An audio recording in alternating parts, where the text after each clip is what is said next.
सभी भक्त जनों को जय श्री गणेश, जय शिव शंकर भगवान की। तो आज हम सुनेंगे गंगा दशहरा की व्रत कथा।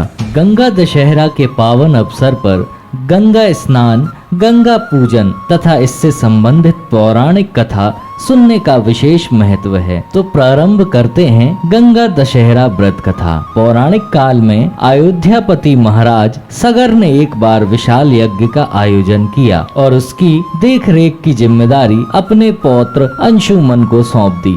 यज्ञ में विघ्न डालते हुए देवराज इंद्र ने राजा सगर के यज्ञीय अश्व का अपहरण कर लिया। उसे ले जाकर पाताल लोक में कपिल मुनि के आश्रम में बांध दिया। घोड़े की खोज में सगर के पुत्रों ने धरती की खुदाई शुरू कर दी और आखिरकार उन्होंने कपिल मुनि के आश्रम में घोड़े को खोज निकाला। इस कोलाहल से कपिल मुनि की तपस्या भंग हो गई और जब उन्होंने क्रोधित होकर आंखें खोली तो उनकी क्रोधाग्नि में राजा सगर के हजारों पुत्र जलकर भस्म हो गए। घोड़े की खोज में जब अंशुमन कपिल मुनि के आश्रम में पहुँचे तो महात्मा गरुण ने उन्हें सगर के हजारों पुत्रों के भस्म होने की जानकारी दी। साथ ही गरुण जी ने यह भी बताया कि सभी भस्म हुए लोगों को मुक्ति केवल माँ गंगा के पवित्र जल से मिल पाएगी, जिसके लिए उन्हें स्वर्ग से धरती पर लाना होगा। यह सुनकर अंशुमन वहाँ से घोड़ा लेकर चले गए और वापस पहुंचकर राजा सगर को पूरा वृतांत सुनाया। यज्ञ संपन्न होने के बाद राजा सगर, अंशुमन और उनके पुत्र दिलीप ने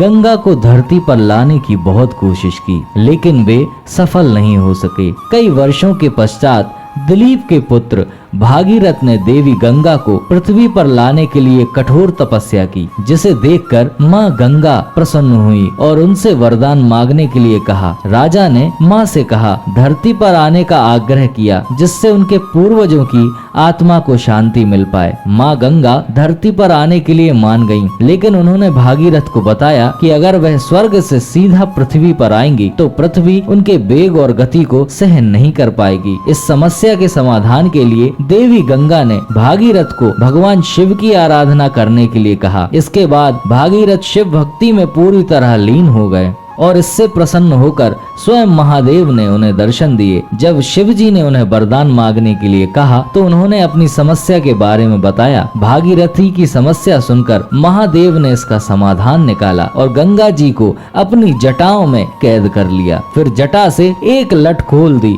जिससे देवी गंगा 7 धाराओं में पृथ्वी पर प्रवाहित हुई। इस प्रकार भागीरथ माँ गंगा को धरती पर लाने में और अपने पूर्वजों को मुक्ति दिलाने में सफल रहे। भागीरथ के कठोर तप के कारण ही गंगा जी को धरती पर भागीरथी नाम से भी जाना जाता है। तो बोलिए शिव शंकर भगवान की जय, बोलिए गंगा माता की जय। ऐसी ही व्रत कथाएं सुनने के लिए सब्सक्राइब करिए हमारा channel. Like, share and subscribe.